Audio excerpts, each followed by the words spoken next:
নবীরে রাসূল পাক বলছে কেন? এই জন্য একজন আহলে হাদিস বাধা দিচ্ছে। সে বলছে একমাত্র আল্লাহ হইল পাক, নবীর ক্ষেত্রে পাক বলা যাবে না। দেখেন কোথায় ঢুকে গেছে, নবীর বিরোধিতা করতে করতে কোন জায়গায় এসে হাত মারছে। ওরাই কয়েকদিন আগে বলছে মসজিদের মেহরাবে আল্লাহ নামের পাশে নবীর নাম লেখা যাবে না। ওরাই কয়েকদিন আগে বলছে যে বলবে জিন্দা নবী, সেই জিন্দা নবীর আমরা তালাক দিলাম। ওরাই বলছে হাসর মাঠে আমার নবী নিজের গুনার জন্য পেরেশান থাকবেন।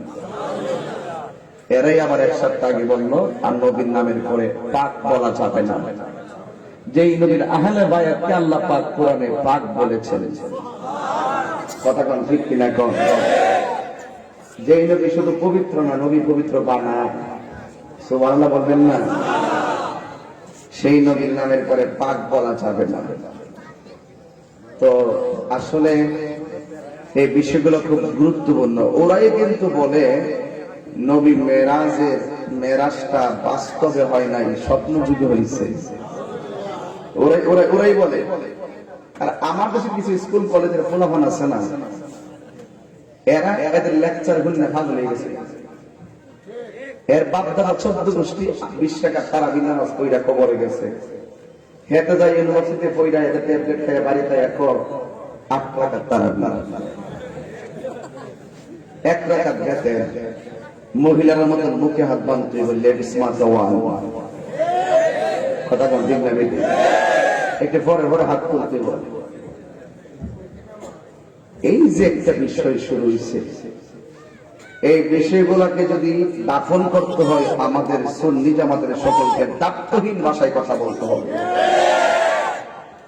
আর নেন্সি বিড়ালের মতন কথা বললে গড় একটা তো ইন্দুর ডুববেই। কথা গান ঠিক কিনা বলেন?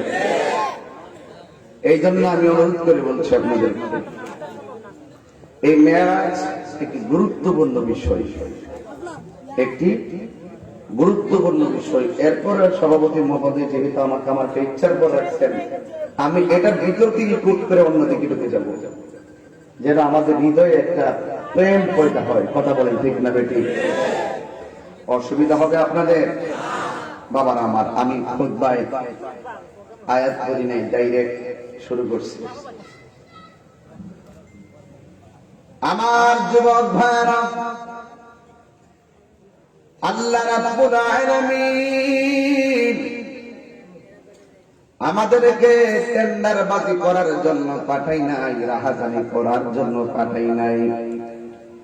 অ্যাডভোকেট মহোদয় বলেছেন আমাদেরকে নামাজ পড়া লাগবে, ইবাদত করা লাগবে। আসলে সঠিক কথা।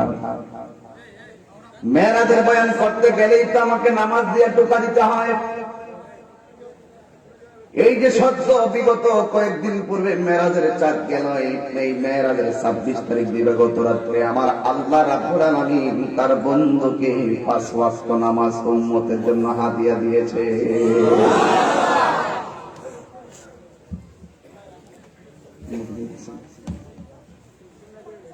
আমার নবী বলেন, উম্মত, আমি মেরাজে গিয়ে 17টা জায়গায় করছিলাম। আল্লাহ রাব্বুল আলামিন আমাকে বলেছেন যারা 5 ওয়াক্ত নামাজ পড়বে, 17 রাকাত ফরজ আছে 5 ওয়াক্ত নামাজে। ফজরের নামাজের 2 রাকাত ফরজ, যোহরের নামাজের 4 রাকাত, আসরের 4 রাকাত, মাগরিবের 3 রাকাত, ইশারের 4 রাকাত। এই 17 রাকাত ফরজ যারা নিয়মিত আদায় করবে, আমার আল্লাহ বলেছেন মেরাজে নিয়ে আমি নবীর 17টা জায়গা দেখাইছে, পৃথিবীর কেউ এই জায়গাগুলো দেখে নাই। আল্লাহ রাব্বুল আলামিন আমাকে বলেছেন আমার উম্মতদের কেউ ওই 17টা জায়গায় দেখাইয়া তাদের ডান হাতে জান্নাতের দিকে দিয়ে দিবে। আমার নবী বলেন আমি যখন মেরাজে গেলাম, বুঝছেন মেরাজের বিশেষ আলোচনা চলতেছে, বিশেষ আলোচনা, ঠিক আছে, বিশেষ কথা। আমার নবী যখন মেরাজে গেলেন, জান্নাতের ভিতরে গিয়ে যখন ঢুকলেন, ঢোকার পরে আমার নবী বললেন আমি জান্নাতে ঢুকলাম। ঢোকার পরে প্রত্যেকটা রুমে রুমে দেখলাম একজন মানুষের পায়ের আওয়াজ শোনা যায়।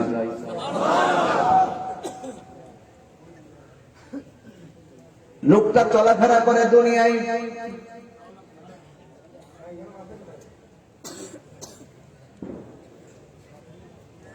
লোকটা চলাফেরা করে দুনিয়ায়, কিন্তু লোকটার পায়ের আওয়াজ শোনা যায় জান্নাতের ভিতরে। আমার নবীও কেমন নবী? আমার নবী বলেন, ইন্নী আরা মা লা তারাউনা, আমি নবী যাহা দেখি তোমরা তা দেখো না।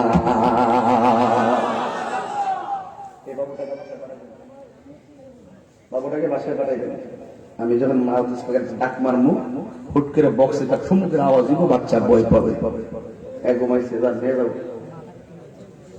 অসুবিধা নেই, সমস্যা নিয়ে যাও, ঘুমাইছে। হঠাৎ করে শব্দ শুনে তার ক্ষতি হতে পারে না, ঠিক আছে? আমার নবী বলেন, ইন্নী আসমাউ মা লা তাসমাউন, আমার নবী বলেন, আমি নবী যাহা শুনি তোমরা তা শোনো না। জোরে জোরে কে সুবহানাল্লাহ বলবেন না?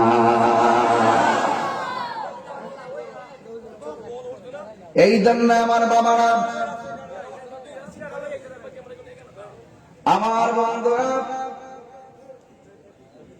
কি তার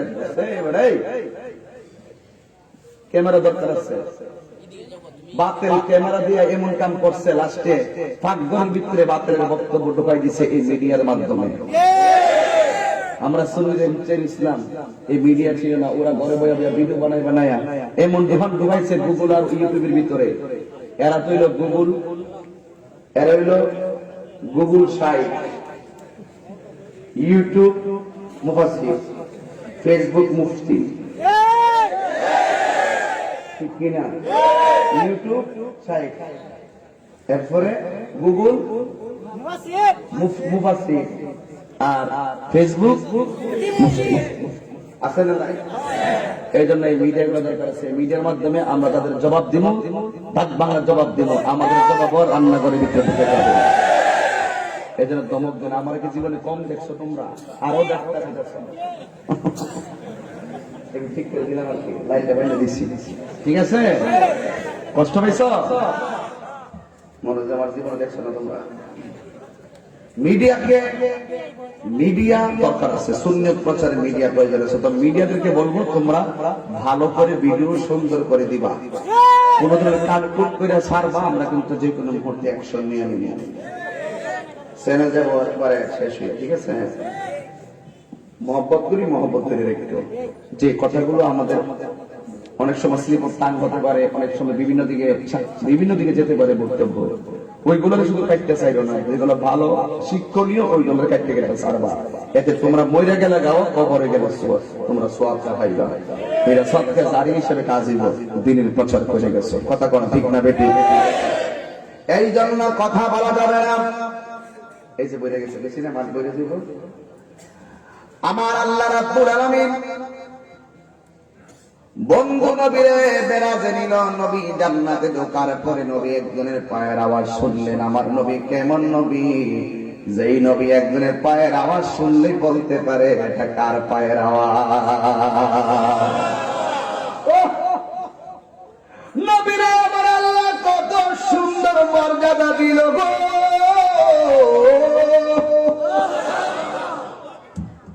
নবী আমার বলেন, ইন্নী আরা মা লা তারাউনা, আমি যাহা দেখি তোমরা তা দেখো না।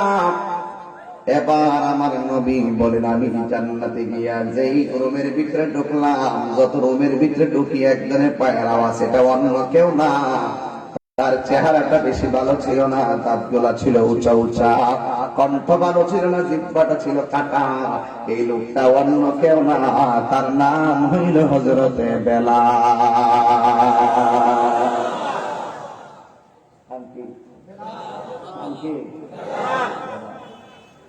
তার চেহারাটা ভালো ছিল না, কালো ছিল, জিহ্বাটা আগুনের লোহার আগুন দিয়া সেক মারছিল। অপরাধটা কি ছিল? একটাই অপরাধ ছিল, সে আল্লাহর নামের জিকির করত। তাকে প্রশ্ন করা হয়েছিল, বেলাল তোমার এমন ভাবে আগুন দিয়া দাগ দিতেছি, তুমি কি ব্যথা পাও না? বেলাল বলছিলেন, তোমাদের হাজার আগুনের তাপের চাইতে আমার আল্লাহর জিকির আমার কাছে বড় মধুর লাগে। অনেক রীতি বিদারক কথা বলতেছে। ডাক দিয়া বলেন, তোমাদের হাজার হাজার ব্যথার চাইতে আমার আল্লাহর জিকিরটা আমার কাছে বড় মধুর লাগে। কত মজা পাইছেন আল্লাহর জিকিরে, কত মজা পাইছে নামাজে, কত মজা পাইছে আমার নবীর জিকিরের দুরুদে সালামে। এবার আমার নবী বলেন, বেলাল তুমি কি এমন আমল করো, আমি জান্নাতের ভিতরে গিয়ে তোমার পায়ের আওয়াজ শুনলাম। বেলাল রাদিয়াল্লাহু তাআলা আনহু বলেন, ইয়া রাসূলুল্লাহ, নবী গো, আমি যেই মসজিদে আযান দেই ওই মসজিদে আপনি নবী হইলেন ইমাম। সম্মানটা কি কম? আমি যেই মসজিদে আযান দেই নবী,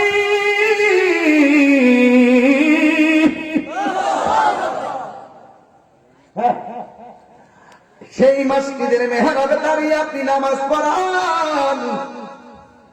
আমি যেই মসজিদে নামাজের জন্য কামাত দেই আপনি সেখানে মেহরাবে দাঁড়িয়ে নামাজ পড়ান।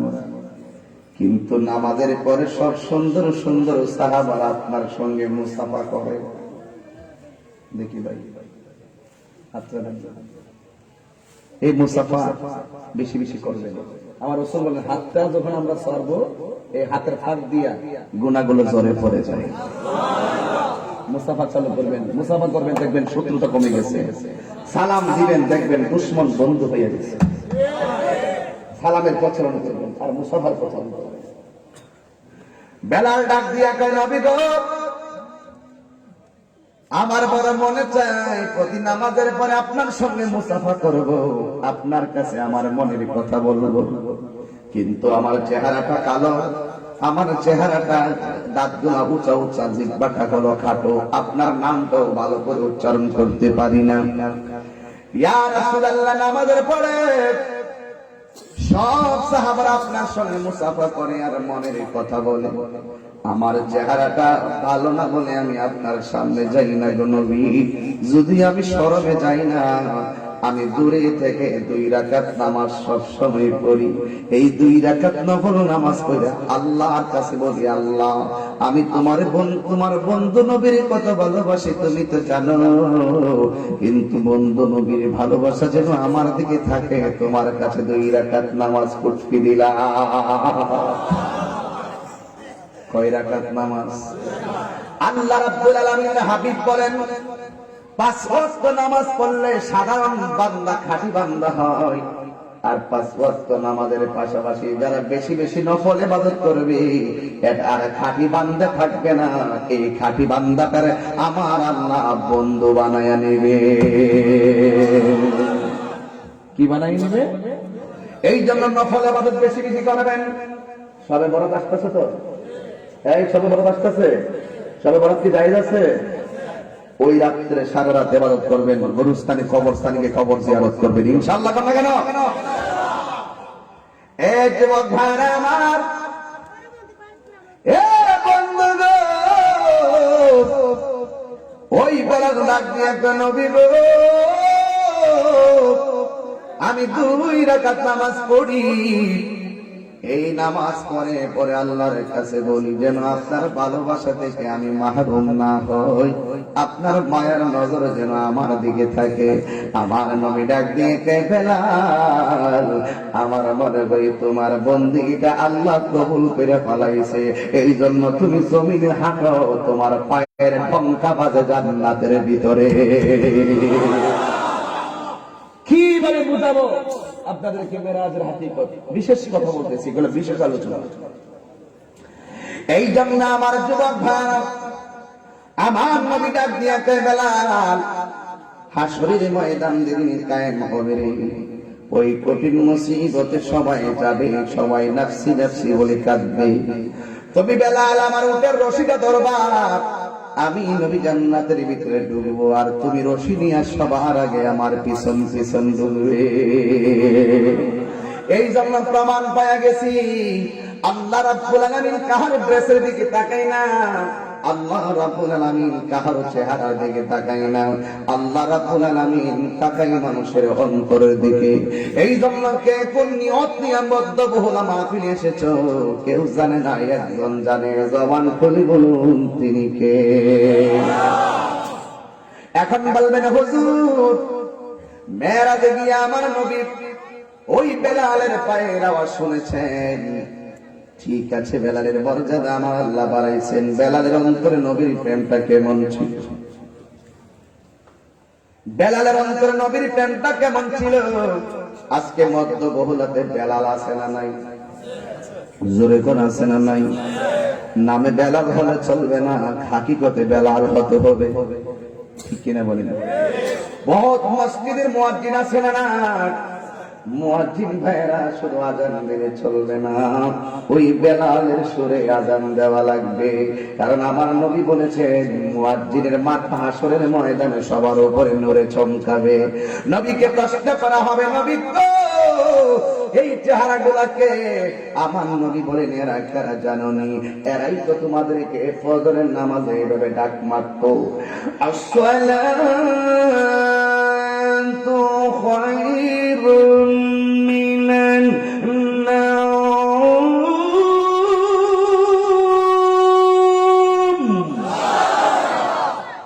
এইভাবে তোমাদেরকে ডাক দিবেন ঘুম থেকে, নামাজ উত্তম। ওরা নিজে ঘুমায় না, তোমাদেরকে ঘুম বানাইতো শব্দটা দিয়া। এরা দুনিয়ার অন্য কেউ না। আজকে হাসরের ময়দানে সবার মাথার উপরে যে মাথাগুলা দেখতেছো, এই মাথাগুলা হলো দুনিয়ার মুয়াজ্জিনের গোষ্ঠী। আজকে মুয়াজ্জিনদেরকে মূল্যায়ন করা হয় না, ইমানদারকে মূল্যায়ন করা হয় না। না, মুয়াজ্জিনকে সম্মান করবেন, কারণ এই মুয়াজ্জিনরা বড় দায়বদ্ধতা দায়িত্ব পালন করে, ইমাম সাহেবরা বড় দায়বদ্ধতায় ইমাম দিনের দায়িত্ব পালন করে। অনেকে মনে করে ইমাম সাহেব মনে অভাবী, এই অভাবের ধারণায় মনে মসজিদে নামাজ পড়ায়, এই কথাটা আপনার ভুল। ইমাম সাহেবরা পেটের দায়ে ইমামতি করে না, ইমাম সাহেবরা ওই নামাজের পতাকাটাকে ধরে রাখার জন্য নামাজের দায়িত্বটা পালন করে। ইমাম সাহেব যেই সুন্দর, ইমাম সাহেব যেই শক্তিশালী, তার সে যদি মনে করতো আমার টাকার দরকার, এই ইমামতি কইরা 5-10 হাজার টাকা পাই মাসে, কিন্তু সে যদি ইচ্ছা করতে অন্য চাকরি করবে, তাইলে তার পক্ষে যেমন বয়স হিসাবে 20 থেকে 30 হাজার টাকা রুজি করা কোনো ব্যাপার না। কথা বলেন ঠিক কিনা? ইমাম সাহেবরা পেটের দায়ে থাকে না। ইমাম সাহেব নামাজ না পড়াইলে পড়াইব কেডা? সমাজ সব গোমরা হয়ে যাবে, সমাজ সব বেঈমান হয়ে যাবে, সমাজ গোমরা হয়ে যাবে। এই জন্য ইমানদার বড় দায়িত্বটা পালন করে। এই জন্য ইমাম সাহেবের সঙ্গে ভালো ব্যবহার দরকার আছে না নাই? এই জন্য আমার নবী বলেন, বেলাল তোমার 2 রাকাত নামাজ আল্লাহ কবুল করে ফেলেছে হয়তো, এই জন্য তুমি দুনিয়ার জমিনে চলো, তোমার পায়ের আওয়াজ আমি জান্নাতের ভিতরে শুনেছি। এই জায়গা থেকে আমি কি পাইলাম? বেলাল কই নবী গো আমি বিস্মৃতিই আপনার সামনে যাই না, দাঁতগুলা উঁচা শরম লাগে, আপনার সামনে যাই না। তাইলে মধ্যবহুলা থেকে বেলালের সঙ্গে একটা সুর লাগাইয়া দেন না, নবী গো টাকার অভাবে মদিনায় যাইতে পারি না। এই যে সুরটা মিলাইয়া দেন, নবী গো টাকার অভাবে মদিনায় যাইতে পারি না, কিন্তু নবী গো আপনার নামটা যখন শুনি তখন মনে মানে না, ও নবী টাকার অভাবে মদিনায় যাইতে পারি না বলে সুরটা মিলাইয়া দেন। দেখবেন আপনি মধ্যবহুলা এরই ক্ষেত্রে নবীরে এমনি একটা ডাক দিছেন, বাঙ্গা করে বৈশা বসে নবীরে এমন ভাবে মায়ার সুরে ডাক দিছেন।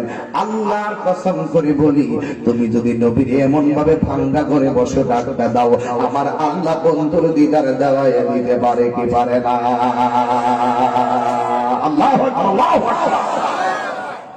এই জন্য যুবক ভাইরা আমার, নবীরে পাইতে গেলে লাগে শুধু মহব্বত, এই জন্য আমি সবসময় বলি আল্লাহ পাকের ইবাদত, নবীর মহব্বত। এই বেলাল কেমন বেলাল দেখেন একটু, আপনারা বোঝা লাগবে বেলাল কেমন জিনিস। এই দুনিয়ায় অনেক বেলাল আছে, কিন্তু বেলালের মতন মহব্বত নাই রে। আমার নবী মেরাজে গিয়ে যার কদমের আওয়াজটা শুনলেন, দেখেন তার পাওয়ার কত। তার জিহ্বার মধ্যে আগুনের সেক লাগাইয়া দিছিল, আগুনের সেক। আবু বকর যায়া বলছে, বেলাল তোমার মুখের মধ্যে আগুনের সেক লাগাইছে, পিঠের মধ্যে আগুনের দাগ লাগাইছে, কিছুক্ষণের জন্য তুমি আল্লাহর নামটা বন্ধ করো, তোমার অন্তরের খবর তো আল্লাহ জানে। কিছুক্ষণের জন্য তুমি মনে মনে আত্মসমর্পণ করে ফেলাও, তাইলে কষ্ট থেকে তুমি বাঁচতে পারবা। বেলাল ডাক দিয়া বলে, আবু বকর, এই আওয়াজে মানে না, জোরে বলো আল্লাহু আকবার।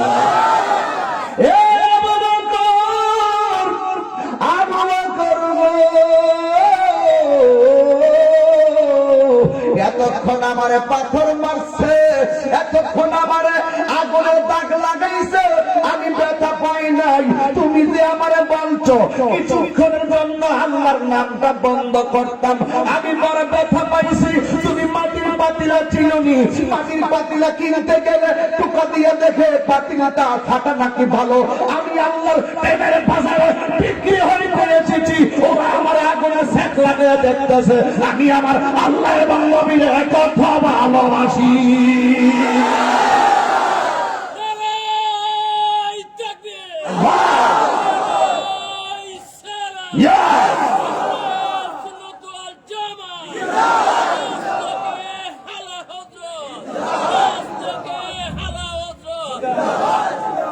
আল্লাহু আকবার, জোরে কর, আর জোরে আল্লাহু আকবার।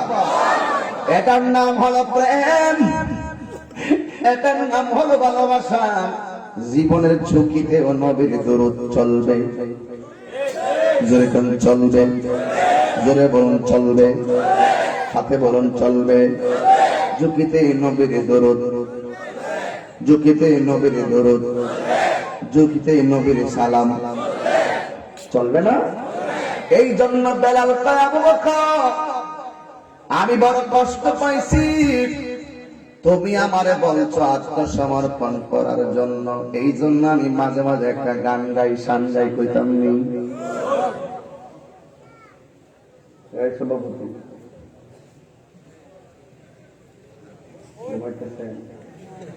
একটা শান গাইতাম, আর কেন অনুমতি দিলে একটা শান গাইতাম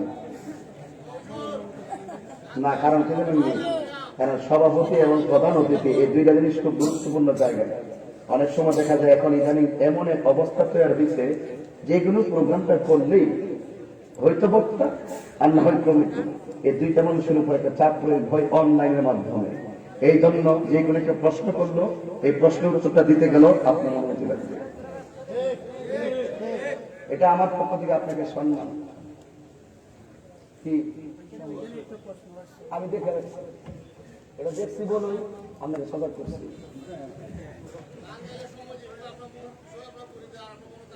বাজার সামনা এটা না, এটা বাবারে, এটা না, এটা না। আমি যেটা বলছিলাম এটা শান, এটাই ঈমান। 2 লাইন ছন্দের ভিতরে 2 ঘন্টার ওয়াজের টাইম পাওয়া যায়। বাবা তাহিরি কঠিন ভাষায় ওয়াজ করে না, তাহিরি মনের ভাষায় ওয়াজ করে। কঠিন ভাষায় ওয়াজ করলে কোরআন শুনলে বলে, আর তাহাকি করলাম বলে, সিরা টিকা সেটিং করলাম বলে, একটু পরে দেখলে সব উঠে গেছে। ঠিক কিনা?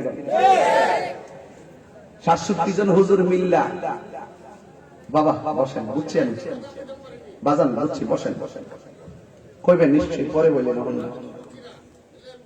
কোনটা এটা বাবা?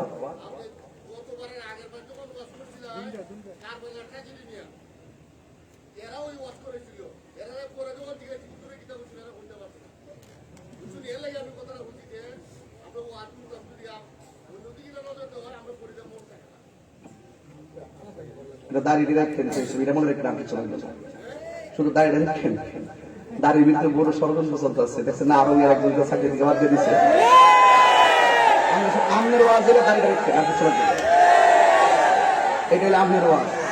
ওকে বন বাবা বসুন, এলে দেবো, আমি পরে কোন বোঝেন না ব্যাপারটা, বন বাবা কথা আপনি কথা বুঝছি, আপনি কথা জন্য বুঝতে পারছি, আর আপনি কথা বলতে হবে, আপনি কথা বুঝতে পারছি। এই জন্য বলছি আপনার ওয়াজে দাঁড়িয়ে রাখেন আর 5 ওয়াক্ত নামাজ পড়েন। কথা বলতে পারছি, নামাজ পড়ে 5 ওয়াক্ত নামাজ পড়ে উনি, তারপরে বলছি এগুলো সব আমার ভক্ত, আমাদের সবগুলো আমার মহব্বতের মানুষ। এই জন্য তারা দাবি করে, অনেক সময় কথা বলে, এটাই সঠিক। এই জন্য আমি খুতবার মধ্যে 30 মিনিট সময় ব্যয়ও করি নাই, ডাইরেক্ট বয়ানে ঢুকছি। ব্যয় করছি, ডানে বানে গেছি, আমি আমার মতো করে কথা বলছি। 67 জন মৌলবী তাহিরি বিরুদ্ধে ফতোয়া দিয়ে এখন পলাই গেছে। কয়জন মৌলবী? 67 জন মৌলবী আমার কাফের ফতোয়া দিয়ে হ্যাঁ কাফের হয়ে গেছে। কথা কি বুঝাইতে পারছি? কথা বুঝাইতে পারছি? এই জন্য আমি বুঝাইতে চাই কোনটা শান আর কোনটা গান।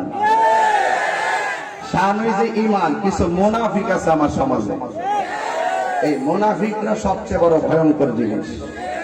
কথা কোন ঠিক না বেঠিক? উনি যে কথা বলছে ভালো কথা বলছে, হুজুর আপনি যদি ডানে বামে যান তাহলে ওই আমরা ওয়াজ বুঝলে যাবো। ওয়াজ বেশি লাগে না, দাঁড়িয়ে রাখেন 5 ওয়াক্ত নামাজ পড়েন, ওয়াজ আর লাগতো না। অ্যাডভোকেট সাহেব ইডিট পেছিল, আমরা লাস্টের কথা ইডিট হয়, লাস্টে মাঝখানে ঘটনা কই, ঘটনা মনে রাখা খরচ না, ঘটনা মনে রাখা খরচ না, কিন্তু নামাজ পড়তে হবে এটা মনে রাখা খরচ। কথা কোন ঠিক না বেঠিক? এটা মাথায় রাখতে হবে। আমার যুবক ভাইরা রে, ব্রাহ্মণবাড়ির ফোলা কিন্তু তোরা মনে করিস না যে আমি ফালাই না বেটা। তাহিরি দলিলের জোরে কথা বলে, তাহিরি দালালির জোরে কথা বলে না।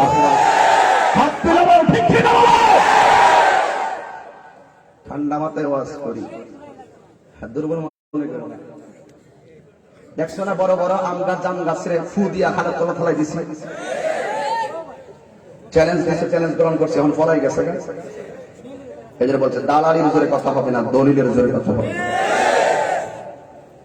এই জন্য বাবা দিরা আমার, আমি বলতে চেয়েছিলাম নবীর শান, নবীর গান। জামাত এবং কওমি যারা তারা বলে গান, আমরা বলি শান। এরাও গান বলে নবীর কথাই বলে, আমরাও শান বলে নবীর কথাই বলি, পার্থক্য এটাই। হাসান বিন সাবিত বলেন, আমার যখন রোগ হতো আমি ডাক্তারের ওষুধ খেতাম না, আমি যখন নবীর শান গাইতাম আমার রোগ বিমার ভালো হয়ে যেত। কি বুঝেন নি কিছু? গভীর চিন্তায় ছন্দ হয়, ছন্দে একটা সুর হয়, সুরে একটা প্রেম হয়, প্রেমে দিল পরিষ্কার হয়। যেই চিন্তায়, যেই ছন্দে, যেই সুরে আল্লাহ নবীর প্রেম পাওয়া যায়, এই ছন্দ সুর শান কোনদিন হারাম হতে পারে না।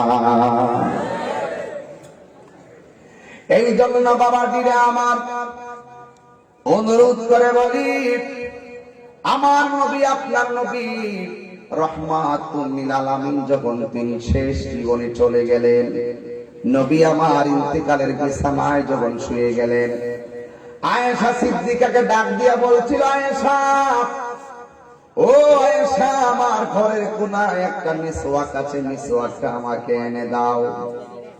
আয়েশা সিদ্দিকা বলেন, আমি বেলালের কথা বলতেছি।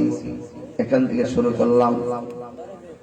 প্রেম কি জিনিস শুরুতেই বুঝে গেছে, যে লোকটা ফরজের পাশাপাশি 2 রাকাত নফল নামাজ পড়ে আল্লাহকে রাজি করাইয়া তার পায়ের আওয়াজ জান্নাতে ডঙ্কা বাজে, যেই লোকটা আযান দিলে তার ইশকের আওয়াজটা আরশে আজিমে ধাক্কা লাগে, এই প্রেমের সন্ধান যতক্ষণ পর্যন্ত বুঝবে না ততক্ষণ পর্যন্ত ঈমানের স্বাদ পাবে না। ঠিক কিনা বলে? গলার বড় সাউন্ড করলে আর স্বাধীনে যাবে না, কোটি টাকা দিয়া বাহাদুরি করলেই আল্লাহ পাওয়া যাবে না। ইমানের পাওয়ার এমন একটা পাওয়ার, ইমানের শক্তি এমন একটা শক্তি, তাদের চোখের ভিতরে আমার আল্লাহ এমন একটা রহমতের নূর দিয়া দেয়, এই নূরের আলোতে আল্লাহর ওলিরা দেখার ক্ষমতা আছে না না? এই কথাটা আমি বুঝাইতে চেয়েছিলাম যুবক ভাইয়ারা আমার। আল্লাহ রাব্বুল আলামিনের হাবিব বলেন, ও আল্লাহর হাবিব বলেন, আয়েশা আমাকে মিসওয়াকটা দাও। জীবনের শেষ সময়ে নবী তিনটা কথা বলছেন। এক নম্বর হলো, আমার ঘরের কোণার মধ্যে কিছু অর্থ আছে, অর্থগুলা বের করো। দুই নম্বর কথা বলছে, আমার মিসওয়াকটা দাও। তিন নম্বর বলছেন, আয়েশা সালাত সালাত সালাত, আয়েশা রে নামাজ নামাজ নামাজ। এই হাতটার কত ওজন, এই ওজনটা হুসাইনি মুসলমান ছাড়া কেউ বুঝবে না। এই জন্য বলি, ঘটনা মনে রাখা ফরজ না। গতবারে কারবালার ওয়াজের ঘটনা যদি মনে না থাকে কোনো অসুবিধা নাই, কিন্তু চেতনা যদি লালন করে তাইলেই চলবে। কিছু কিছু ঘটনা মূলত চেতনা, কারবালার ঘটনা মূলত ঘটনা ছিল না, কারবালার ঘটনা মূলত একটা চেতনা। এই চেতনা হলো কোন চেতনা জানেন? যে জীবন দিব কিন্তু ঈমান দিব না। শুধু এটা মনে রাখলে চলবে। পাবলিকে যে ওয়াজ শুনে যদি মানতো, আর বক্তায় না ওয়াজ করার দরকার ছিল না। কথা বলেন না কেন? এই জন্য বলছিলাম, আমার নবীকে আয়েশা সালাত, আয়েশা মিসওয়াকটা দাও। আয়েশা সিদ্দিকা রাদিয়াল্লাহু তাআলা আনহা বলেন, আল্লাহর হাবিবের মিসওয়াক মুবারকটা শক্ত ছিল। নবী আমার নিজে যদি মিসওয়াক করে ব্যথা পাবে, নবী আমার ঠোঁট মুবারক দিয়ে নাড়াইতে পারে না। আমার নবী আয়েশা সিদ্দিকার উরু মুবারকের মধ্যে মাথা মুবারকটা রাখলেন। রাখার পর আয়েশা সিদ্দিকা বলেন, আমার নবীর মিসওয়াকটা আমি মুখের মধ্যে নিয়ে নরম করতে গেলাম। ওই নরম করতে যাইয়া আমি যখন মিসওয়াকটা একটু কামড় দিলাম, নবীর মিসওয়াকের গোড়া থেকে একটা থুতু মুবারক ঝরলো। আয়েশা সিদ্দিকা বলেন, নবীর ওই মিসওয়াক মুবারক থেকে যে পানিটা চললো, আমার জিহ্বার মধ্যে সেই থুতু মুবারকটা লাগলো। জীবনে আমি কত পানি পান করলাম, জীবনে কত খাবার আমি খাইলাম, কিন্তু আল্লাহর হাবিবের থুতু মুবারকের মতো এত মজা লাগে না। আল্লাহু আকবার। আয়েশা বলে, জগৎবাসী, আমার নাকের ভিতরে আমার নবীর থুতু মুবারকটা এত মিষ্টি আম্বরের ঘ্রাণ লাগছে, এত মিষ্টি আম্বরের ঘ্রাণ আর কোনদিন লাগে নাই। এবার আয়েশা সিদ্দিকা নবীর ওই মিসওয়াক মুবারকটা কামড়াইয়া দিলেন।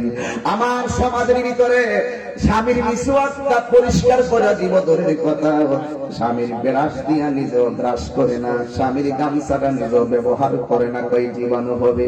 আরে না না, রহিমা আয়ুব নবীর পিঠের মধ্যে জিহ্বাটা লাগাইয়া লাগাইয়া এতগুলা কিরা জিহ্বা দিয়া টেনে বের করেছে। এই জন্য বলছি, বেশি ওয়াজ লাগে না, এই কথাগুলো মানতে হবে। হুন্না লিবাসুল লাকুম ওয়া আনতুম লিবাসুল লাহুন্না। নারী হলো পুরুষের পোশাক, আর পুরুষ হলো নারীর পোশাক।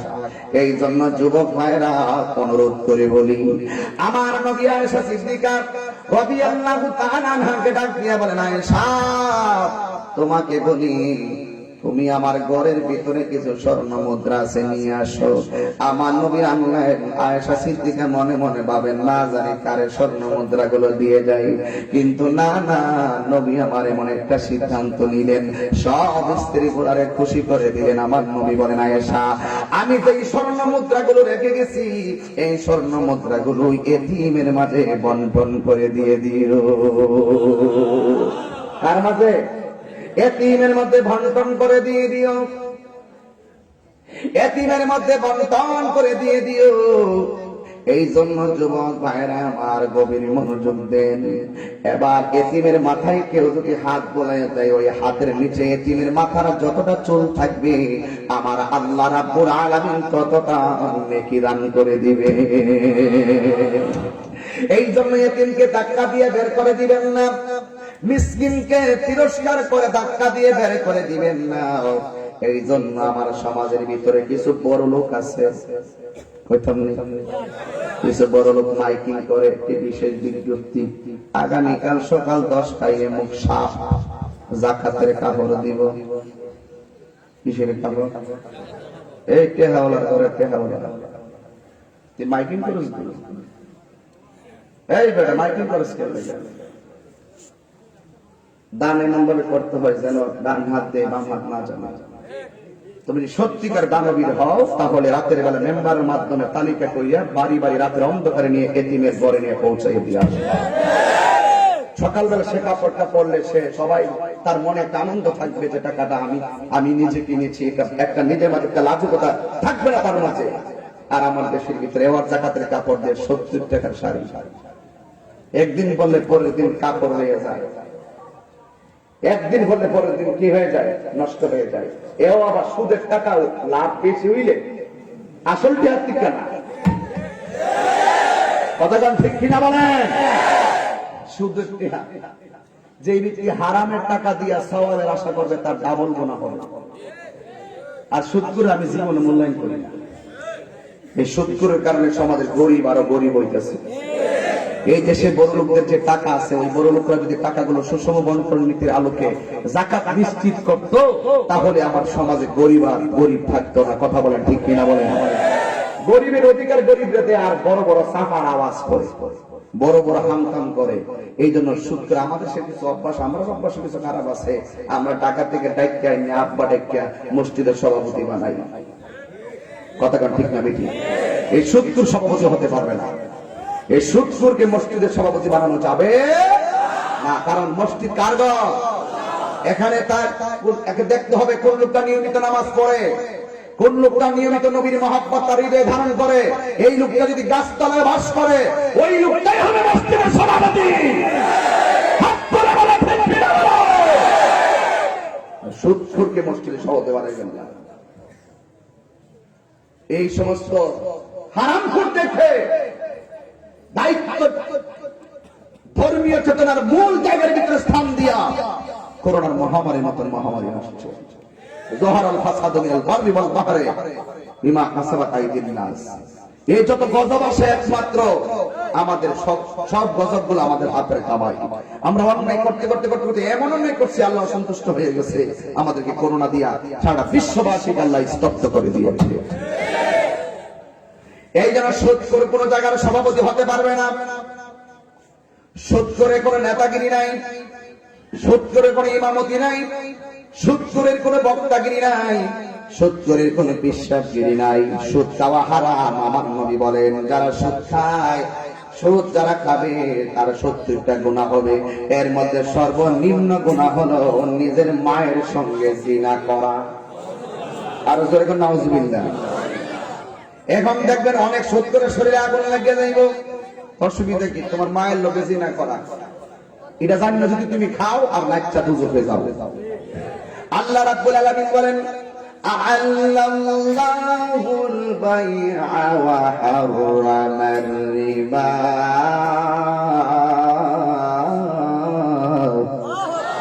আল্লাহ রাব্বুল আলামিন ব্যবসাকে হালাল করেছেন, সুদকে আল্লাহ রাব্বুল আলামিন হারাম করে দিয়েছেন। আল্লাহ যেটা হারাম করবে পৃথিবীর কোন মানুষ তাকে হালাল করার হুকুম অধিকার আসেনি।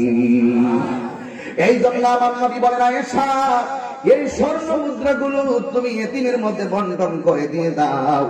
এবার আয়েশা সিদ্দিকা এতিমের মাঝে বন্টন করে দিয়ে দিলেন। আমার নবী শেষ কথাটা বলেছিলেন, আয়েশা সালাত সালাত সালাত, নামাজ নামাজ নামাজ।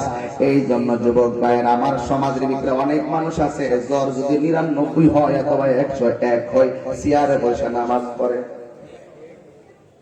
মসজিদের ভিতরে চেয়ারে বসে নামাজ পড়ে। কত বড় হাতিবাজ! হুজুর আমি তো পারি না, বসতাম পারি না, উঠতাম পারি না। হ্যাঁ, তো এটা প্রস্তাব করছো কেমনে? বইয়া করছো না হারিয়া করছো? পায়খানা করছো কেমনে? বইয়া করছো না হারিয়া করছো? এর ক্ষেত্রে আইল বাচ্চ কেমনে? গুরু লেগে গাছ কাটছো কেমনে? মসজিদে গেলে আল্লাহর লোকের মস্কারা করো, চেয়ারে বসে নামাজ পড়ো। বসে দাঁড়ায় নামাজ পড়তে না পারলে বৈশা পড়বে, বৈশা না পারলে শুইয়া পারবে, শুইয়া না পারলে ইশারাই পারবে। আল্লাহ তো তোমাকে অনেক সহজ করে দিয়েছে। তুমি মসজিদের চেয়ারে বসে বাবুগিরি দেখাও, টাকাওয়ালা। দেখবেন কোন গরিব কিন্তু বইলে তারা ধাক্কা মেরে নামাই দেয়। অনেক টেহাওয়ালা বিজয় মসজিদে কোনাকানা দিয়া বসে। কথা কোন ঠিক না বেটি? এগুলো হারাম খাইতে খাইতে এমন অবস্থা হইছে, শেষ পর্যন্ত হাঁটু গিরা কোমর দইরা ফলাইছে। একান্ত যদি কোনো সমস্যা হয় তুমি হাইটা হাইটা মসজিদে যাইতে পারো, আর প্রস্রাবের সময় প্রস্রাব করতে পারো, ওযুর সময় ওযু করতে পারো। আর মসজিদে গেলে বলো আমি বসতাম পারি না। আপনার মনের খবর মুসল্লিরা না জানুক, আমি না জানি, একজন জানে, জবান খুলে বলুন তিনি কে। ক্লিয়ারলি কথা বলুন, পরিষ্কার। ফাঁকিবাজি চলবে না, ফাঁকিবাজি জানার নাম ঈমান না, মানার নাম হলো ঈমান। এই জন্য আমার নবী বলেন আয়েশা নামাজ নামাজ নামাজ। কিন্তু দেখা গেছে ওই সময় মসজিদে আজান হয়েছে, আমার নবী অসুস্থ থাকার পরেও আমার নবী কদম মোবারক করে খেসরাইয়া খেসরাইয়া আল্লাহর ঘর মসজিদে চলে গিয়েছে। এই জন্য যুবক ভাইরা আমার নবী ইন্তিকাল যখন হয়ে গেল, আমি আমার বিষয়টাকে নিয়ে আসলাম সামাজিকতার দিকে। এই জন্য যুবক আমার নবী ইন্তিকালের পরে নবীর একজন সাহাবী হাতের মধ্যে তলোয়ার নিয়ে দাঁড়ায়া গেছে। তলোয়ার নিয়ে দাঁড়ায়া বলে, যারা বলবি আমার নবী মারা গেছে, আমি ওমর কিন্তু তলোয়ার দিয়া তার কল্লা ফালাইয়া দিমু। ওমর তো তেমন ওমর যিনি রাস্তা দিয়া হাঁটলে ওই রাস্তা দিয়া কোনদিন শয়তান যাইতো না। এত ভয় পাইতো ওমর রে, শয়তান ডরাইতো। এই জন্য আমার যুবক ভাইয়েরা অনুরোধ করে বলি, আমার নবীর ইন্তিকালের পরে তখন আমার নবী যখন ওফাত মোবারক হলো, ওমর রাদিয়াল্লাহু তাআলা হাতের মধ্যে একটা তলোয়ার নিয়ে দাঁড়াইলেন। তলোয়ার নিয়ে দাঁড়ানোর পরে ওমর রাদিয়াল্লাহু তাআলা বলছেন, আবু বকর বলেন, হে ওমর কান্না করো না, হে ওমর মন খারাপ করো না, তোমাকেও যেতে হবে আমাকেও যেতে হবে। এরপর ওমরকে সান্ত্বনা করতে পারে না। বন্ধু রে, যখন সান্ত্বনা করতে পারে না, ও আবু বকর রাদিয়াল্লাহু তাআলা একটা বুদ্ধি করলেন। যখন তার সামনে কোরআন তেলাওয়াত করা শুরু করলেন, ওমর আগুন থেকে পানি হয়ে গেছে। ইন্না নাহনু নাযালনা যিকরা ওয়া ইন্না লাহু লাহাফিজুন।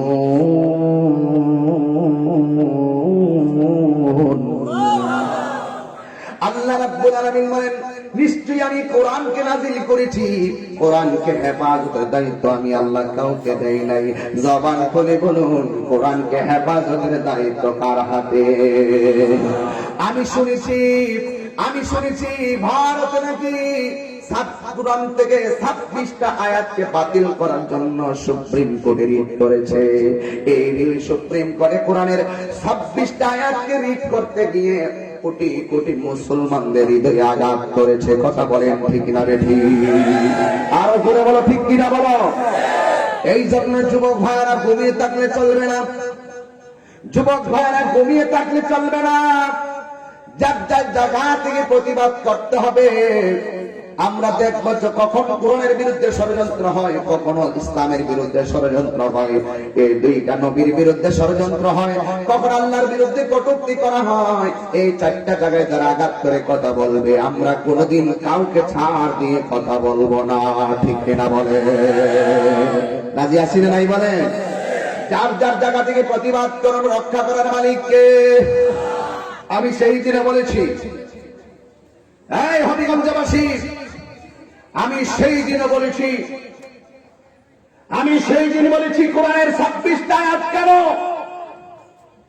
26টা আয়াতকে বাতিল করার জন্য ভারতের সুপ্রিম কোর্টে যে রিট করা হয়েছে, অনেকে বিলম্বে তার প্রত্যাহার খারিজ করতে হবে।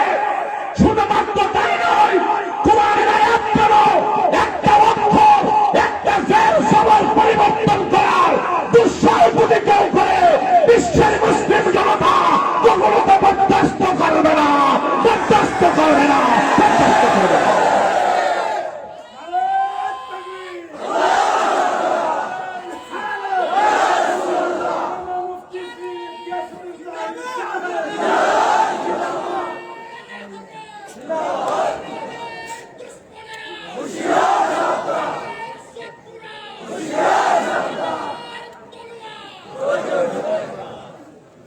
কথা কি বলতে পেরেছি? কোরআনের বিরুদ্ধে ষড়যন্ত্র করে এত বড় স্পর্ধা কার? এই কোরআন লৌহে মাহফুজে অঙ্কিত করে রেখেছেন কে? সেই কোরআনের আয়াতকে বাতিলের জন্য কত বড় কলিজা দেখছেন। এই মুসলমান জাগ্রত হতে হবে, মুসলমানকে জাগ্রত হতে হবে, বিবেককে জাগ্রত করতে হবে। আমার ধর্ম, আমার ইসলাম, আমার কোরআন, আমার নবী, আমার মহান মনিব, এই জায়গায় যদি কেউ আঘাত করে কথা বলে আর কেউ যদি নীরব থাকে তাহলে বুঝতে হবে সে বোবা শয়তান। ঠিক কিনা বলেন? এই জন্য যুবক ভাইরা আমার, আমি বলছিলাম ওমর রাদিয়াল্লাহু তাআলা আনহুর সামনে কোরআন পড়লেন, ওমর রাদিয়াল্লাহু তাআলা আনহু ঠান্ডা হয়ে গেলেন। তার মানে প্রমাণ হয়ে গেল কোরআন তেলাওয়াত এমন একটা কোরআন যেই কোরআন পড়লে মানুষের অন্তর শান্তি হয়ে যায়। কথা বলেন ঠিক কিনা? এই জন্য আমার বাবাজিরা, আমার মুরব্বীরা, আমার ভাইরা গভীর মনোযোগ। আল্লাহ রাব্বুল আলামিন কোরআনুল কারীমের মধ্যে সুন্দর ভাষায় তিনি বলে দিয়েছেন, যালিকাল কিতাবু লা রাইবা ফীহি হুদাল লিল মুত্তাকিন। এই কোরআন হলো এমন একটা কোরআন যার মধ্যে কোনো যাররা পরিমাণ সন্দেহ নাই। কিন্তু সবচেয়ে বড় একটা সমস্যা কথা হলো জানেন কি? উমর আমার নবী যখন দুনিয়ায় পর্দার আড়াল হলেন, নবীকে দাফন করার পরে মসজিদে আজান বন্ধ। কি ব্যাপার, কি ব্যাপার, আজান কেন বন্ধ হয়ে গেল? ওই যে মেরাজে যাইয়া আমার নবী যার কদমের আওয়াজগুলো জান্নাতের ভিতরে শুনেছেন, ওই বেলাল মসজিদে ছাত্রী সাইরা কোথায় যেন গোপন হয়ে গেছে। অনেকগুলা মানুষ তাকে রাস্তায় জিজ্ঞাসা করে, তুমি কোথায় যাও? আমি কোথায় যাবো? মদিনার রাস্তা যখন দেখি ওই রাস্তাগুলা ঠিকই আছে, কিন্তু নবীদের রাস্তা দিয়ে হাইটে আসতেন, ওই নবীজির কথা মনে হয়ে যায়। রাস্তা থাকবে কিন্তু আমি নবী দেখতে পারবো না, এই মদিনায় আমি চলাফেরা করতে পারবো না, আমার মন মানে না। তিনি মদিনা থেকে বেরিয়ে চলে গেলেন। কত শত মানুষগুলো তারে অলিতে গলিতে কত তালাশ করলো, হযরতে বেলালকে খুঁজে পাই নাই। কিন্তু একদিন, দুই দিন, তিন দিন, এমন ভাবে মাস চলে গেল, কিন্তু বেলালের কোনো খবর নাই। এবার ওই বেলাল কোথায়? যেই বেলাল আজান দিলে আর সে আজিমের মধ্যে প্রেমের ধাক্কা লাগতো। আমার নবীর ইন্তিকালের পরে বেলাল চলে গেল। দেবী গ্রন্থরিকে আমার নবীর প্রেম, যেই বেলাল 2 রাকাত নামাজ পড়তো, আমার নবীর মহব্বত তার দিকে থাকার জন্য এই নবী চলে গেছে, বেলাল পাগলের মতো হয়ে গেছে। ওই আমার বাবা, বেলাল নাই, বেলাল নাই, বেলাল নাই। এবার মাসখানেক পরে বেলাল রাদিয়াল্লাহু তাআলা আনহু একদিন রাতের বেলা ঘুমায় রইলেন। নবীর ইন্তিকালের পরে বেলাল সর্বপ্রথম আমার নবীর দেখা পাইলেন। বেলাল রাদিয়াল্লাহু তাআলা আনহু রাতের বেলা ঘুমায় রইলেন। ঘুমের ঘরে স্বপ্ন দেখে আমার নবী বেলালের সামনে আইসা করে, বেলাল, ও বেলাল, বেলাল তুমি কোথায়? তুমি এখানে চলে এসেছো, তুমি কি আমারে দেখার মনে লয় না? এর মানে কি জানোনি? প্রেমিক যেখান থেকে নবীর সঙ্গে প্রেম নিবেদন করে, আমার নবী সরাসরি এসে তার প্রেমের রিপ্লাই দেয়। কথা বলেন ঠিক কিনা? নবী আসার ক্ষমতা আছে না নাই? নবীকে ক্ষমতা দিয়েছে কে? এই জন্য আমার নবী, আপনার নবী বলে, বেলাল তুমি কি আমাকে দেখার মনে লই না? এই কথা বলার পরে আচ্ছা বলেন তো, এই মুহূর্তে যদি কেউ নবীকে স্বপ্ন দেখেন, দুনিয়াদারি আপনার কাছে ভালো লাগবে নি? এই মুহূর্তে কেউ যদি আপনারা নবীর স্বপ্ন দেখেন, বাড়ি গাড়ি আপনার ভালো লাগবে নি? নবীর নূরের ঝলক এমন একটা প্রেমের ফলক, যারা একবার দেখছে দুনিয়াদারি আর ভালো লাগে না। এবার ওই বেলাল রাদিয়াল্লাহু তাআলা আনহু নবীর স্বপ্ন দেখার পরে পাগলের মতন হয়ে গেল। রূপের ঝলক, নূরের ঝলক দেখা বেলাল রাদিয়াল্লাহু তাআলা আনহু যখন শুনলেন আমাকে কি দেখার মনে লয় না, তিনি হাতের মধ্যে একটা কাপড় নিলেন, কাপড় নিয়ে চেহারাটাকে তিনি বাঁধলেন। এই চেহারাটা বাইদা এবার বেলাল রাদিয়াল্লাহু তাআলা মদিনায় চলে গেলেন। মসজিদে নববীর দিকে যাইয়া মেহরাবে তাকায়া রইছে। আমার নবী তো এখানে বসে বসে খুতবা দিত, আমার নবী তো এখানে দাঁড়ায়া দাঁড়ায়া খুতবা দিত। ওই জায়গার মধ্যে দাঁড়াইয়া রইলেন রে বাবা। এ বন্ধু রে বন্ধু, ও বাবা, বেলাল যখন নবীরে দেখে না, একটা দৌড় মাইরা নবীর রওজার পাশে গেছে, রওজার পাশে যাইয়া দাঁড়াইয়া রইছে। বেলাল রাদিয়াল্লাহু তাআলা সেখানে গিয়ে নবীরে যখন দেখে না, তখন বেলাল গর্ত মসজিদ নবীর রওজা মুবারক থেকে বের হয়ে গেল। বের হওয়ার পরে ওই বেলাল রাদিয়াল্লাহু তাআলা মুখের মধ্যে কাপড় নিয়ে রওনা দিল। আর কিছু কিছু ছোট ছোট পোলাপান বেলালের পিছনে পিছনে লাগছে। এই মুহূর্তে যদি মধ্যবহুলা একটা মানুষ যদি ওই মুখের মধ্যে কাপড় দিয়া যদি আসে, মুখের মধ্যে কাপড় দিয়া যদি এই এলাকায় ঢুকে, অনেক মানুষ তারে সন্দেহ করব, অনেক মানুষ তারে সন্দেহ করব। আমার আব্বা, ও বন্ধুরে, ওই মানুষটার পিছনে ছোট ছোট পোলাপান কিন্তু আগে ধরে, যে কোনো পাগল আসতে দেখবেন ছোট বাচ্চা পিছনে লাইন ধরে, এই ছোট ছোট বাচ্চাগুলা পিছনে পিছনে লাইন ধরতেছে। এবার হঠাৎ করে ছোট ছোট বাচ্চারা মুরব্বীরে ডাক দিয়া কয়, মুরব্বী, একটা পাগল আইছে এলাকায়, দেখেন না মুখটা বান্দা, একটু পরে পরে পাথরের মধ্যে চুমা দেয়। মুরব্বীরা ডাক দিয়ে কয়, তুমি কেডা গো, এমন ভাবে মুখটা বান্দা মদিনায় ঘোরাঘুরি করতেছো, আবার রাস্তায় যেই পাথর দেখতেছো, পাথরে তুমি চুমা দিতেছো। ডাক দিয়া কয়, তুমি কে? তাই আমি কেউ না, আমি হইলাম মদিনাওয়ালার গোলাম।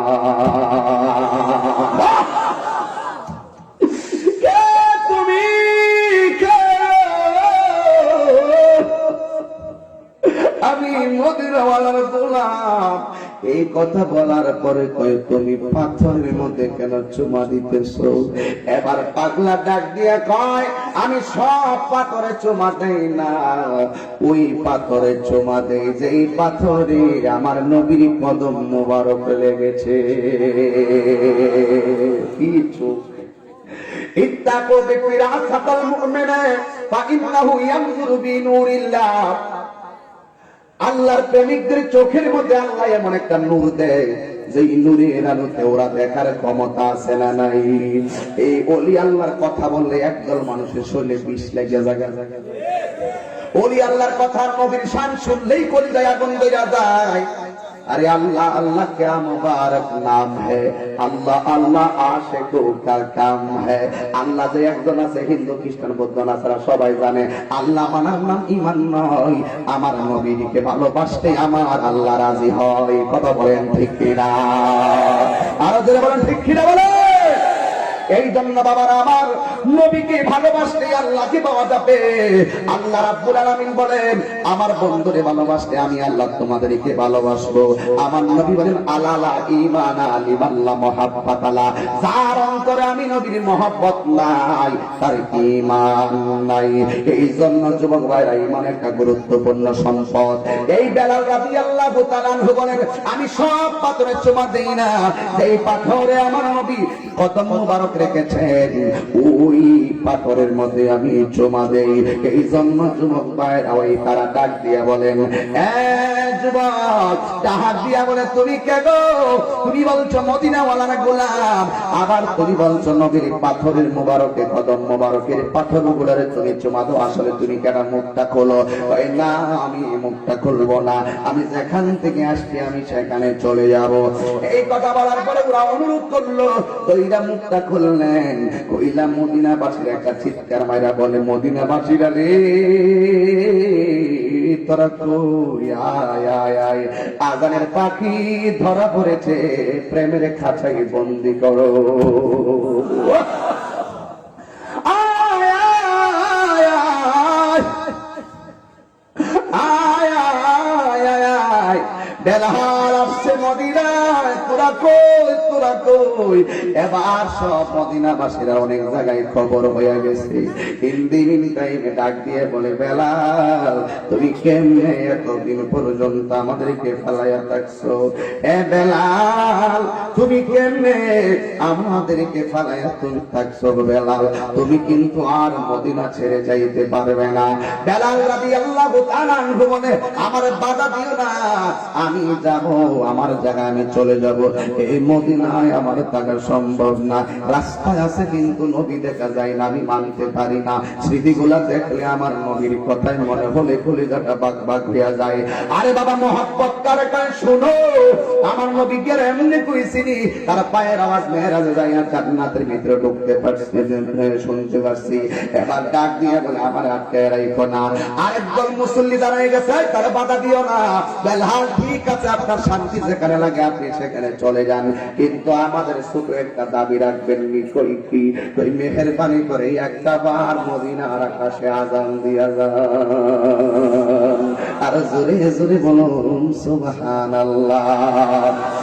একটা বার মদিনার আকাশে আযান দিয়া দাও গো।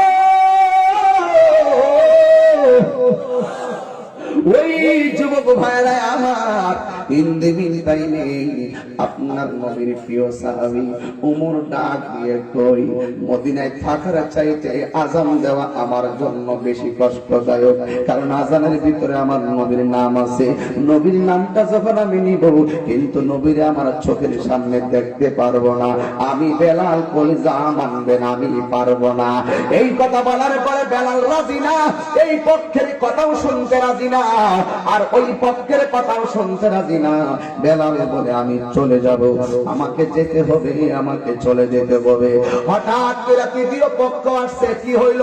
ওই কি হইল মানে এরা বলতেছে বেলাল মদিনায় থাকার জন্য, আর ওরা বলতেছে মদিনার আকাশে একবার আযান দেওয়ার জন্য। বেলাল আযান দিতে রাজি না, বেলাল মদিনায় থাকতেও রাজি না। তাইলে বেলাল কি করবে? ওই বেলাল চলে যাবে। তৃতীয় পক্ষ ডাক দিয়ে বলে, আমাদের মন বলতেছে তোমরা সবাই যদি বলো বেলাল মদিনায় থাকো, বেলাল মদিনায় থাকবে না। তোমরা সবাই যদি মিল্লা বলো বেলাল আযান দাও, বেলাল আযান দিবে না গো, বেলাল আযান দিবে না। বেলালকে যদি আযান দেওয়াইতে হয়, এই মদিনায় দুইটা সন্তান আছে, একটা নাম হইল ইমাম হাসান, আরেকজনের নাম হইল ইমাম হুসাইন। আল্লাহু আকবার। এই জন্য আমার যুবক ভাই, আমার নবীর প্রিয় নাতি দুইজন, একজন ইমাম হাসান রাদিয়াল্লাহু তাআলা আনহু, আর একজন ইমাম হুসাইন রাদিয়াল্লাহু তাআলা আনহু। দুইজনকে ডাইকা আনা হলো। আয়েশা দিয়ে কয়, নবীর নাতি, ও নবীর প্রাণের দুলাল, ও ফাতেমার কলিজার টুকরা, আদরের দুলাল, জান্নাতের সরদার কই, আপনাদের কাছে একটা কথা হলো, আমরা সবাই মিলে বলছি বেলাল আযান দিতে, কিন্তু বেলাল আযান দেয় না। বেলাল মদিনা থাকতে, বেলাল মদিনায়ও থাকে না। এখন আমরা বললাম, আপনি একটা বার বলেন না বেলালকে আযান দেওয়ার জন্য। ভাই হুসাইন রাদিয়াল্লাহু তাআলা সর্বপ্রথম তার সামনে আসলেন। আয়েশা ডাক দিয়া বলে, ও আযানের পাখি,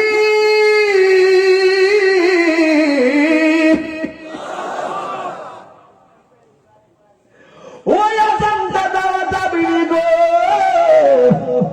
যে আযান আর শাজিমের মধ্যে প্রেমের ধাক্কা লাগে। এখন বেলাল কি করবে? এখন কি করবে?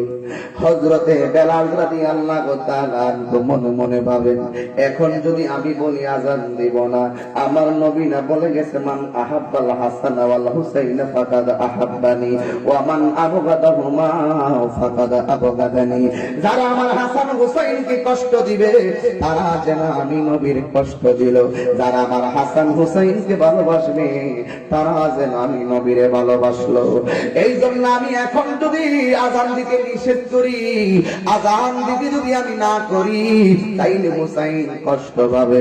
হুসাইন কষ্ট পেলে আমার নবী কষ্ট পাবে, আর নবী কষ্ট পেলে আমার আল্লাহ কষ্ট পাবে। কারণ হাসান হুসাইনকে শুধুমাত্র আমার নবী ভালোবাসে না, হাসান হুসাইনকে আমার আল্লাহ ভালোবাসে। এই জন্য আব্বুরে এই কথা চিন্তা ভাবনা কইরা বেলাল রাদিয়াল্লাহু তাআলা বলেন, ঠিক আছে আমি রাজি। আর জোরে জোরে বলেন না সুবহানাল্লাহ। আশিক বেশে হযরতে বিলালের মধুর আযান, সেই আজানে ছিল এত প্রেম মুগ্ধ রহমান। দয়াল নবীর পিছে নামাজ পড়লে কেমন হতো, দয়াল নবীর পিছে নামাজ পড়লে কেমন হতো। দুনয়নে রাসূল পাক দেখলে কেমন হতো, দুনয়নে রাসূল পাক দেখলে কেমন হতো। জন্ম আমার নবীর যুগে,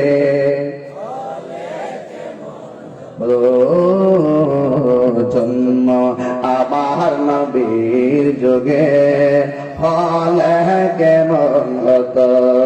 দুনয়নে রাসূল পাক, দুনয়নে রাসূল পাক দেখলে কেমন হতো। জন্ম আমার নবীর যুগে। বাবা গজলটা গান নাই, গজলটার মধ্যে বাধা দিছে তো, এর লাগে এটা বিশেষ করে গান, এটার মধ্যে বাধা দিছে, এটা বিশেষ করে গান। জন্ম আমার নবীর যুগে, এক ঘন্টা সারা যুবক পোলা পান। জন্ম আমার নবীর যুগে, এই তো দুনয়নে রাসূল পাক, দুনয়নে রাসূল পাক দেখলে কেমন হতো। জন্ম আমার নবীর যুগে, জন্ম আমার নবীর যুগে, দুনয়নে রাসূল পাক দেখলে কেমন হতো। দুনয়নে রাসূল পাক দেখলে জন্ম আমার নবীর যুগে।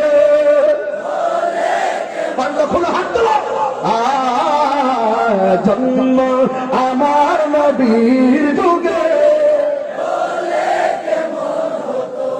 আশিক বেশে হযরতে বেলালের মধুর আযান, সেই আযানে ছিল এত প্রেম মুগ্ধ রহমান। দয়াল নবীর পিছে নামাজ, মাশাআল্লাহ, দয়াল নবীর পিছে নামাজ, দুনয়নে রাসূল পাক দেখলে কেমন হতো। জন্ম আমার নবীর যুগে,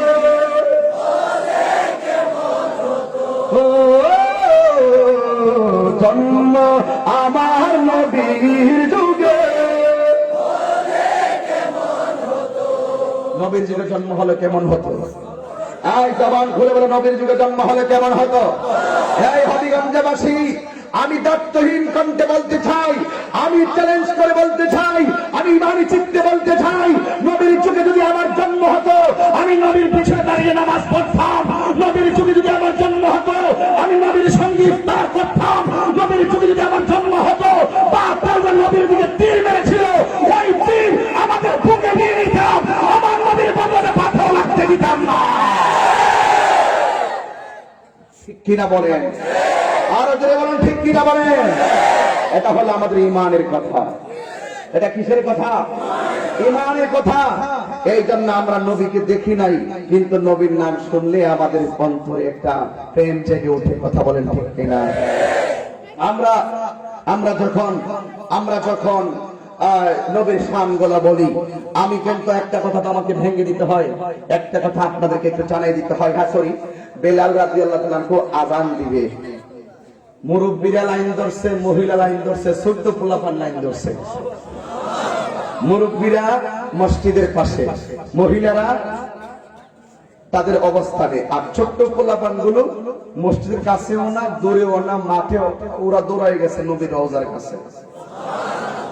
হ্যাঁ, আর বেলাল রাদিয়াল্লাহু তাআলা আযান দিবে। দেখেন ঘটনা কত জটিল। মহিলারা মহিলার জায়গা, পুরুষ পুরুষের জায়গা। আজকে মাহফিলে মহিলারা মহিলার জায়গা, পুরুষ পুরুষের জায়গায়, আর ছোট্ট বাচ্চারা আছে সামনে। এই যে স্টেজে বসে রয়েছে, এই ছোট্ট বাচ্চা মুরব্বীর উপরে উঠে বয়ে রয়েছে, এই ছোট্ট বাচ্চা মুরব্বীর বেড়ার উপরে উঠে বয়ে রয়েছে।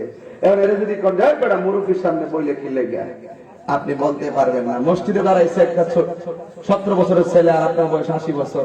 আপনি ওই ছেলেটাকে ধাক্কা মেরে পিছনে ফালাই আপনি নামাজ পড়তে পারবেন না, কারণ এটা প্রেমের জায়গা।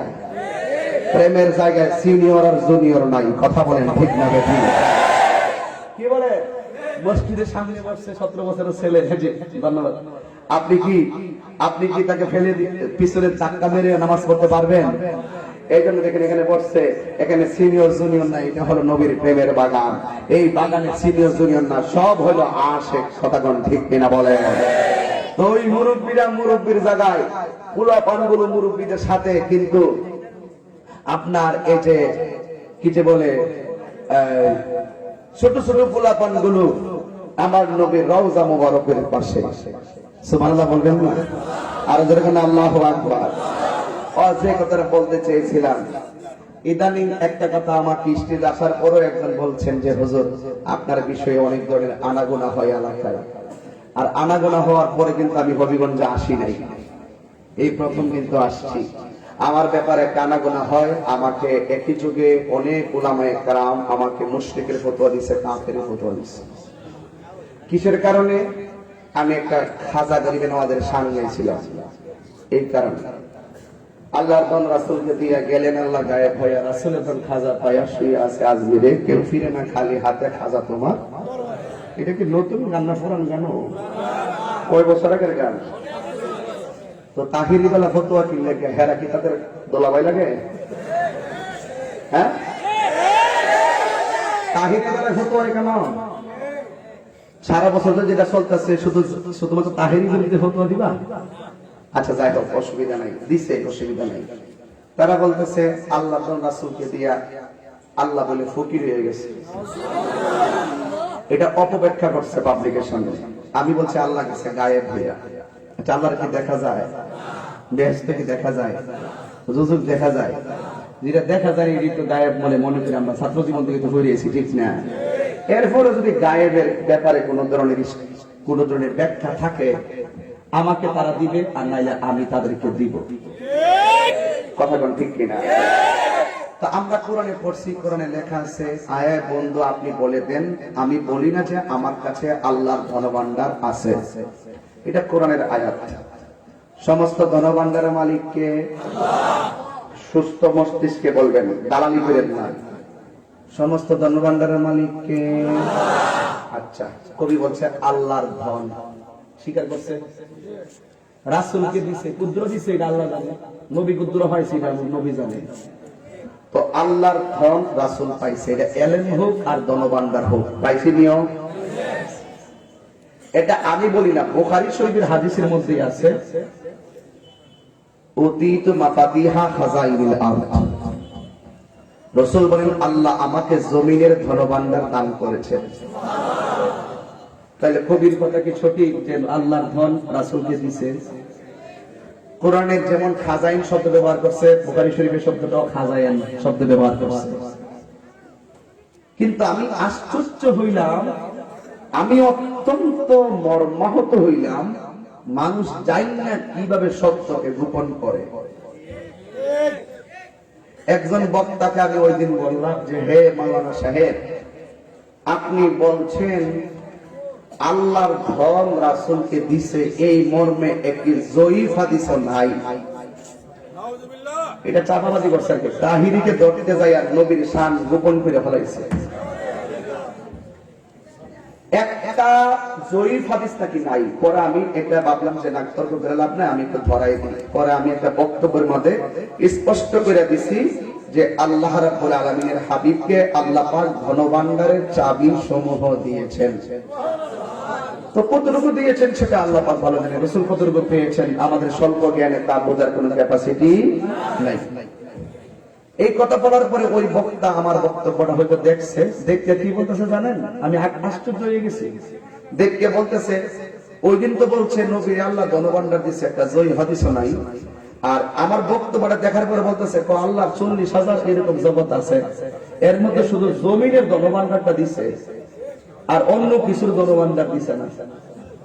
আমি অবাক হয়ে গেলাম, ওনার নামের আগে আবার মুহাদ্দিসও আছে, অথচ স্পষ্ট আছে আল্লাহর হাবিবকে আল্লাহ পাক আকাশের ধনভাণ্ডার দান করছেন। স্পষ্ট সহিহ হাদিস। এটারে তিনি কেমনে উল্টাইবেন? মুহাদ্দিস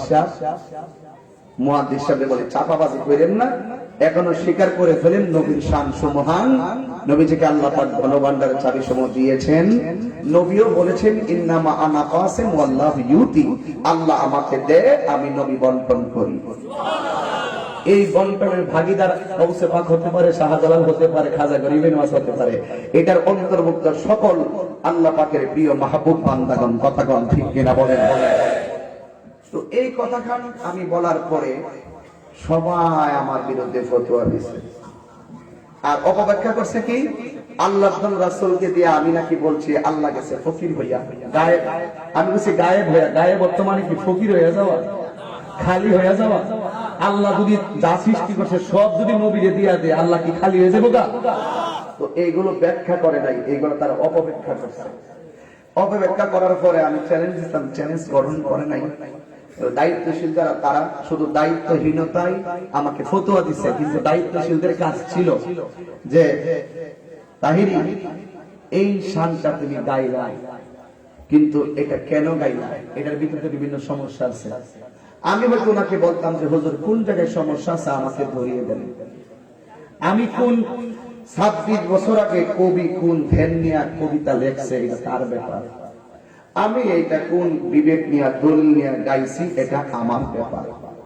তো একজন মানুষের তার কারণ জিজ্ঞাসা না করে, ব্যাখ্যা তালাশ না কইরা তারে ফতোয়া দিয়া দেশের ভিতরে আগুন লাগাচ্ছে। আমি এটাও শুনছি হবিগঞ্জ নাকি থানা বরাবর আমাকে হবিগঞ্জ নিষিদ্ধ করার জন্য কাগজপত্র দিচ্ছি। এটা আমার কানের মধ্যে আইসি নাকি? ফারুক সাহেবের লেজ দিয়ে কান চলকায় না, এটা স্পষ্ট হবিগঞ্জবাসীকে বলে দিলাম।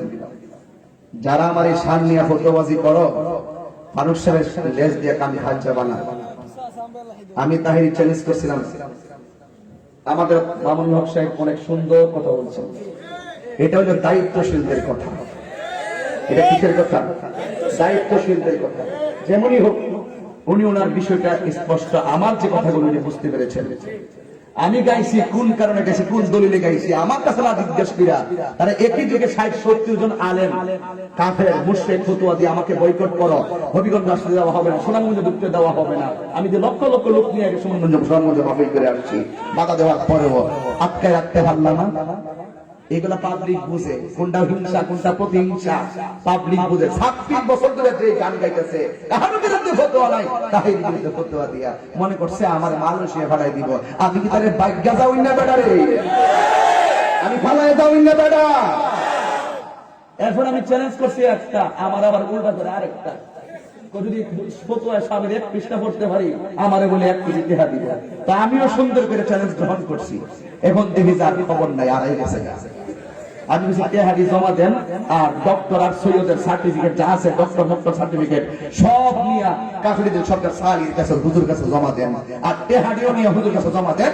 আমি শুধু ফতোয়া আমি পড়তাম না, আমি পড়াবো।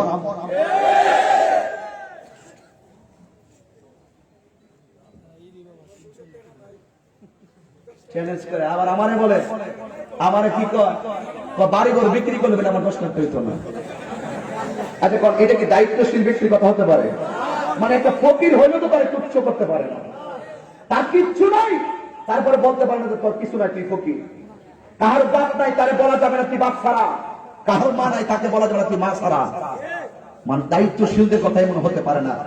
উনি কিছু হলে সফিনা ফিসা হুজুর কাফের, মামুনুল হক কাফের, আহমদ শফি কাফের, তাহিরি কাফের, উনি কাফের, মিজান ওমর আজহারি কাফের। কাফের ফতোয়া দিতে এমন কাফের ফতোয়া দিছে একমাত্র সব কাফের উনি ইমাম না। এই জন্য আমি বলছি তাদের ফতোয়া আমার কাছে কলা পাতা। আপনারা আমার শান বুঝছেন তো? এত সুজানা পৃথিবীটা তাহিরি দলিল ছাড়া কথা বলে না। আবারও বলছি, তাহিরি দলিল ছাড়া কথা বলে না। মুখে লাগাম দিয়ে কথা বলতে হবে। তুমি আমাকে দৌড়াইলে মনে রেখো তুমিও পিছে দৌড়তে হবে। কথা বলো ঠিক কিনা? তুমিও দৌড়তে হবে। এই জন্য ওই দৌড়টা দেওয়ার দৌড়টা কাউকে দেওয়ার আগে চিন্তা করে দৌড়তে তুমি তার সাথে দুইটা পারবা কিনা। একটা জায়গা মতো ঢুকা দিছ, আর জায়গা পাইছিল না। সবাই টুকা দিতে সাইডাল ইসলাম, তাহিরি টুকা দিয়া সারা এত সহজ না। তাহিরির কিছু বলে যে বাউল, তুমি একটা ফাউল। দায়িত্বশীল ব্যক্তি দায়িত্বহীন আচরণ করে, সত্যাচরণ সেখানে ব্যাখ্যামূলক, সেখান থেকে নিরন্তর ঠেলিবাজি মূর্খেরা নামো। ঠিক কিনা বলেন?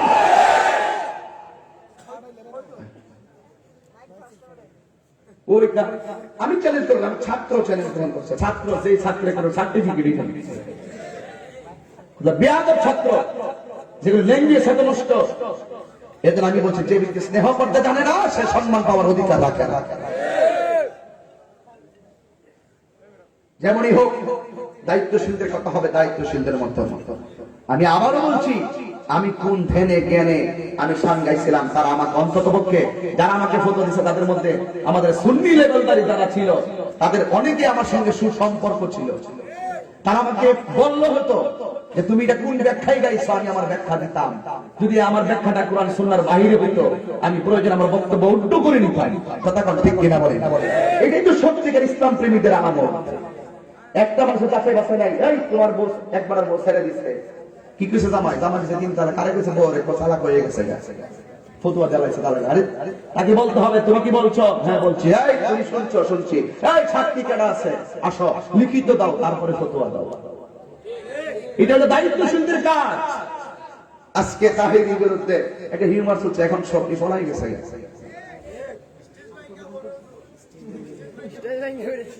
আমি তো মনে করছি মাইক ওয়ালারে বুঝি ফতুয়া দিয়ে দিল। এবার বুঝি দেখলাম স্টেজ যে মাইকে বসে বলছে ফ্যান্ডেল যে বানছে আরে বুঝি ফতুয়া দিয়ে দিল যে তুই কাফের হয়ে গেছিস। এগুলো বন্ধ করেন, সম্মানটা ধরে রাখেন। ময়দানে সব আলেমদের প্রয়োজন আছে। কথা কোন ঠিক না বেটি? ফতোয়াবাজি বন্ধ করতে হবে, ফতোয়াবাজি করবেন না। আমি বলতে চেয়েছিলাম, সরি আমি আর থাকতে পারতেছি। আসেন দাঁড়ি নবীর সালাম দেই। ইয়া নবী সালাম,